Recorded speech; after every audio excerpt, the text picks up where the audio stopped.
Pendaftar pegawai pemerintah dengan perjanjian kerja P3K pada seleksi calon aparatur sipil negara CASN tahun 2023 yang telah memenuhi nilai ambang batas dan atau berperingkat terbaik dapat menyertakan sertifikat untuk mendapatkan penambahan nilai seleksi kompetensi. Lantas apa saja jenis kursus dan sertifikat untuk P3K tahun 2023? Ketentuan mengenai penambahan nilai tersebut tertuang dalam Peraturan Menpan RB Nomor 14 Tahun 2023 tentang pengadaan P3K untuk jabatan fungsional. Dalam surat tersebut dijelaskan bahwa pelamar dapat diberikan penambahan nilai seleksi kompetensi teknis apabila memiliki sertifikat kompetensi dan atau ketentuan lain yang ditetapkan oleh Menteri. Jenis kursus dan sertifikat untuk P3K tahun 2023. Ketentuan jenis sertifikat untuk P3K tahun 2023 secara rinci tercantum dalam Surat Keputusan Menpan RB Nomor 650 Tahun 2023 tentang persyaratan wajib tambahan dan sertifikasi kompetensi dalam pengadaan P3K untuk jabatan fungsional.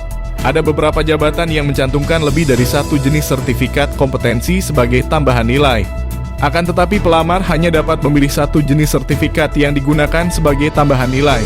Berikut jenis kursus dan sertifikat untuk P3K tahun 2023 lengkap dengan persyaratan wajib tambahan tiap jabatan fungsional berdasarkan Surat Keputusan Menteri PAN-RB Nomor 648 Tahun 2023 tentang mekanisme seleksi P3K untuk jabatan fungsional tahun anggaran 2023. Pendaftaran P3K pada tahun 2023 dibagi menjadi dua kriteria pelamar, yakni pelamar khusus dan umum.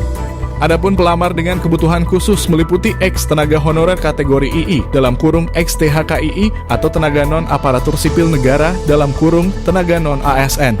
X THKI yang dimaksud adalah yang terdaftar dalam pangkalan data dalam kurung database X THKII pada Badan Kepegawaian Negara dan melamar pada instansi pemerintah tempat bekerja saat mendaftar. Sementara tenaga non-ASN adalah pegawai yang melamar pada instansi pemerintah tempat bekerja saat mendaftar dan memiliki pengalaman kerja paling sedikit 2 tahun secara terus-menerus pada instansi pemerintah yang dilamar. Setiap pelamar, kecuali jabatan fungsional dosen, wajib memiliki pengalaman di bidang kerja yang relevan dengan jabatan fungsional yang dilamar pada saat pendaftaran dengan ketentuan berikut: minimal 2 tahun pengalaman pada jenjang pemula, terampil, mahir, penyedia, dan ahli pertama. Minimal 3 tahun pengalaman pada jenjang ahli muda. Minimal 5 tahun pengalaman pada jenjang ahli madya. Minimal 7 tahun pengalaman pada jenjang ahli utama. Sementara pelamar pada jabatan fungsional dosen wajib memiliki pengalaman sebagai tenaga pengajar di perguruan tinggi dengan ketentuan berikut: minimal 2 tahun pengalaman pada jenjang asisten ahli.